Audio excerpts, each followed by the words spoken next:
सध्या देशाचा नेता निवडण्यासाठी देशात लोकशाहीचा उत्सव सुरू आहे. सगळीकडे लोकशाही निवडणुकीची रणधुमाळी सुरू आहे. मात्र आज भी असा एक समाज आहे ज्या समाजाचा कोणीही नेता नाही आहे. आज जातीनिहाय नेते आपापल्या समाजाचं नेतृत्व करत आहेत. मात्र असाही समाज आहे ज्याचा आणखी महाराष्ट्राच्या या राजकारणामध्ये आम्हाला मोठा नेता असा कोणी दिसला आहे आणि त्याच्यातीलच एक आहे पारधी समाज. आज या ठिकाणी केस तहसीलच्या या प्रांगणामध्ये केस तालुक्यातील केवड या गावातील पारधी समाजाचे हे सगळे लोक या ठिकाणी आलेले आहेत. त्यांचा हक्क मागण्यासाठी आलेले आहेत. या लोकांचं म्हणणं आहे भारत स्वतंत्र झाल्यापासून अद्याप कधीच त्यांच्या अस्तित्वाची दखल या देशातील आणि राज्यातील शासनानं घेतलेली नाही. गोष्टी मोठमोठ्या केल्या जातात, गोरगरिबांच्या केल्या जातात, मात्र त्यांची अद्याप दखल घेतलेली नाही. आपण बघू शकताय अगदी आबालवृद्धासहित या ठिकाणी आलेले आहेत. आपण त्यांच्याशी जाणून बी घेणार आहोत.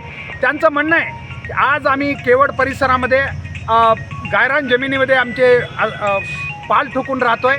मात्र तिथंही आम्हाला कुठली सुविधा नाही आहे, पाण्याची सुविधा नाही आहे. जवळजवळ 3-4 किलोमीटर दूर अंतरावरून पाणी आणावं लागतं आहे. गेल्या वर्षी तर सीमा शिंदे नावाच्या एका महिलेचा मृत्यूसुद्धा केवळ पाणी आणताना झाला असंही त्यांचं म्हणणं आहे. आपण त्यांच्याकडून काही जाणून घेणार आहेत. आणि विशेष सगळ्यात महत्त्वाचं म्हणजे जिथं लोकशाहीचा उत्सव देशामध्ये सुरू आहे, प्रशासन आणि राजकीय नेते मतदान करा असं जाहीर आवाहन करत असताना या समाजानं मात्र केवडच्या या परिसरातील समाजानं चक्क मतदानावर बहिष्कार टाकलेला आहे. त्यांचं म्हणणं आहे आमच्या समस्या जर सुटत नसतील तर आम्हाला असं मतदान करून काही मिळणार नाही आणि या लोकशाहीचा आम्हाला काही उपयोग नाही. आज ते या ठिकाणी आलेले आहेत. त्यांनी केस तहसीलदारांना याबाबत आम्ही बहिष्कार टाकत असल्याबाबत निवेदने दिलेले. प्रशासन काय कारवाई करतं आपण बघूया, पण तुर्तास त्यांच्या काही समस्या आपण जाणून घेऊया. आपण पाहू शकतोय हेच त्या आहेत महिला पारधी समाजातल्या. पारधी समाज आमचा खरं तर समाजाचा प्रमुख घटक आहे आणि याच समाजाच्या या लोकांना न्याय मिळत नाही आहे.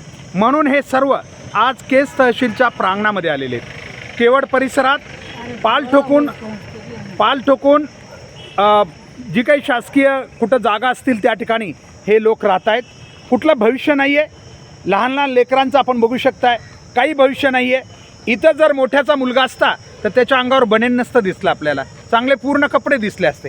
हीच फरक आहे समाजामध्ये आणि हाच याच्यासाठी खरं तर फक्त गप्पा मारून जमणार नाही. मतदान घेण्यापुरता सगळ्यांचा विश्वास संपादन करण्यासाठी सगळेच उमेदवार या ठिकाणी गप्पा मारतात. आज आम्ही हे करू ते करू, पण आजपर्यंत हे का झालं नाही?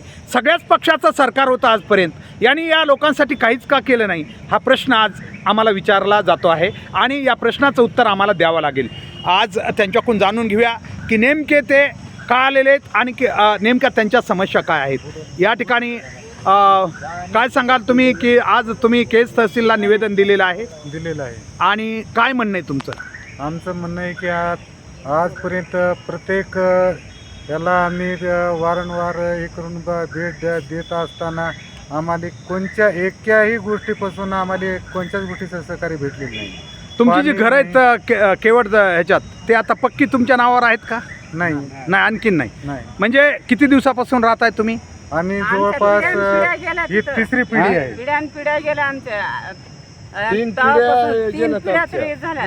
आपण या महिलांचं मनोगत बघू शकता. इथं जर इतर समाजाच्या महिला असत्या आणि त्या अशा येऊ शकतात का आपल्या हक्कासाठी भांडण्यासाठी? आपण याचा विचार करावा लागेल. पाणी नाही. एरवी या समाजावर ब्लेम केला जातो, कधी चोरीचा ब्लेम केला जातो. तर मग हा समाज जर सुधारलाच नाही, त्यांची मुलं बाळं सुधारली नाहीत तर ते किती दिवस जगण्याची त्यांना साधनं तरी काय हे सुद्धा आपण तपासलं पाहिजे. आणि आम्ही त्यांच्यावर आरोप करतो, हे आरोप कितपत म्हणजे ठीक आहे, काळाच्या ओघात त्या काळात जगण्याचं माध्यम म्हणून काही एक परंपरेनुसार काही त्यांच्याकडून झालेल्या असतील बाबी, परंतु आता भारत स्वतंत्र होऊन एवढी आज आम्ही अमृत महोत्सव वर्ष साजरे करतो आहे आणि अशावेळी आमचा पारधी समाज मात्र आहे तिथंच आहे. या समाजाचा कुठला मोठा नेता नाही आहे ना. SC ST किंवा OBC क्षेत्रामध्ये आम्हाला आणखीन असं पारधी समाजाचा हा नेता आहे आणि तो आदिवासी समाजाच्या नावाखाली या समाजाचा कुठलाही बाकी मोठमोठे नेते होतात ते वरच्या पक्षाशी फक्त राजकारणापुरतं ॲडजस्टमेंट करतात आणि पुढे चालतात. खरा देश तर इथं आहे. एरवी आजच मला वाटतं पंतप्रधान एका भाषणात म्हणाले होते की आम्ही शबरीची पूजा करतो आणि आम्ही आदिवासींना खूप मोठं हे करतो. कुठं आहे नेमकं सत्य काय आहे हे आम्हाला शोधावं लागेल. आणि म्हणून उद्या पंतप्रधान कोणी असू द्यात, आम्हाला त्याचं देणं घेणं नाही आहे. मात्र फक्त या समाजाचा उपयोग फक्त मतदानापुरता होतोय का, असाही या ठिकाणी प्रश्न पडतोय. या समाजाचं म्हणणं आहे की येत्या निवडणुकीमध्ये 13 मेला बीड लोकसभा मतदारसंघाची निवडणूक होते. आज त्यांनी केस तहसीलला निवेदन दिलेलं आहे. काय म्हणणं आहे तुमचं, की काय म्हणताय तुम्ही काय? आमचं म्हणणं एवढंच आहे की ही 3-4 पिढ्या जरी गेल्या तरी पिण्याची पाण्याची सोय नाही, राहण्याची सोय नाही, खाण्याची सोय नाही, कपड्यांना रस्ता नाही, शिकलेल्या मुलाला नोकऱ्या नाही. आम्ही सोडून दिले, शाळेत पाठवायचं म्हणजे शाळा नाही, अभ्यास होत नाही त्यांचा. अभ्यास करण्यासाठी लाईट नसल्यामुळे अभ्यास होत नाही. अभ्यास करण्यासाठी लाईट नाही. शाळेत गेलं तरी सर मारतेच, अभ्यास नसल्यामुळं मार खातेच. त्याला कदरून लेकरांनी शाळा सोडून दिल्या आणि जनावर चारायला लागले. शिकलेल्या मुलाला नोकऱ्या चिमणी लावायची म्हणलं तर राखेल नाही. BA BEd होऊन सुद्धा रॉकेल तर बंदच झालं आता, शासनानं बंद केलं. म्हणजे चिमणीला सुद्धा आपण हे रॉकेल नाही आहे. लाईट नसली की शासनाला वाटतं की लाईट घरोघरी गेली, परंतु सत्य हे आहे की या समाजाच्या घरात आणखीन उजेड नाही आहे आणि यांची मुलं कशी शिकणार हा प्रश्न आहे. हा प्रश्न समाजातील प्रत्येक भारतीय नागरिकांना आहे की आज बघा तुम्ही त्यांच्या भाषेवरून सुद्धा हा समाज आणखीन ओळखू येतोय. म्हणजे आम्ही त्या समाजाला बदलू शकलो नाही. आज बी पारधी समाजाचा व्यक्ती त्याच्या भाषेवरून जाणला जातो. याचा अर्थ काय? याचा अर्थ त्यांचा तो कमीपणा नाही आहे, हा आमचा देशाचा कमीपणा आहे की आज आम्ही पारधी समाजाला बदलू शकलो नाहीत, त्यांना मुख्य शिक्षण व्यवस्थेत आणू शकलो नाहीत. आज आम्ही त्यांना म्हणतो शिका, हो खरं आहे, परंतु आज नोकऱ्या आज आपण बघतोय गेली 10 ते 20 वर्षापासून नोकरी भरती बंद आहे आणि त्यामुळं कदाचित ही मुलं यांची शिकूनसुद्धा आज नोकरीला लागू शकत नाहीत. आणि जातीवाद सध्या थोडाफार होतो आमच्या ग्रामपंचायतमधून आम्हाला. म्हणजे आणखीन मी या समाजाकडे बघण्याचा दृष्टिकोन जाती व्यवस्थेतून त्यांचं म्हणणं आहे की हा पारधी समाज आहे, अमुक हे आहे, असा आहे, अशा प्रकारचं त्यांच्यावर आम्ही म्हणतो सामाजिक दर्जासाठी आम्ही आंदोलनं दिलीत. या समाजाचा सामाजिक दर्जा कधी सुधारणार आहे?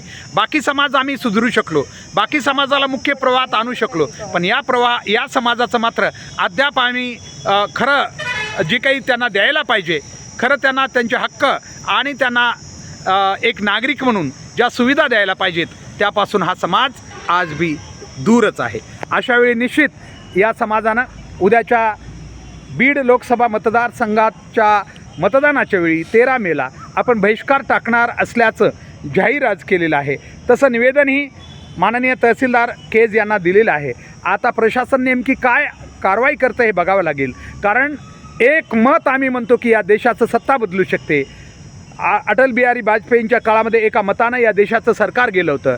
या समाजाचं मत मग काही किमती नाही का? यांचंही याच लोकशाहीत मत आहे. तर अशावेळी या मताची काळजी कोण घेणार? त्यांचा हक्क अबाधित राहण्यासाठी त्यांना जर सुविधा दिल्या नाहीत आणि ते जर या मतदानावर बहिष्कार टाकणार असतील तर आपण नेमकी कोणती लोकशाही आज जगवतोय, कोणत्या लोकशाहीचा उत्सव साजरा करतोय, हा प्रश्न पुन्हा एकदा आम्हाला विचारावा लागेल.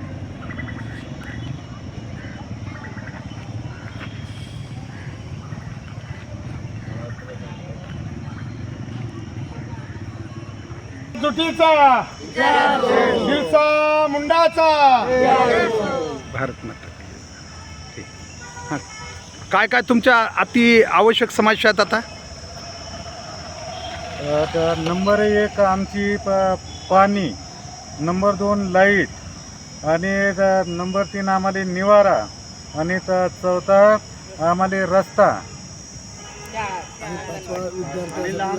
आणि लहान मुलांसाठी अंगणवाडीची शाळा, राहायला जागा ही उपलब्ध करून द्यावं. गायरानामध्ये आम्ही राहतो, त्याला आमच्या पिढ्या बी संपल्या, ती गायरानात जागा उपलब्ध करून द्यावा.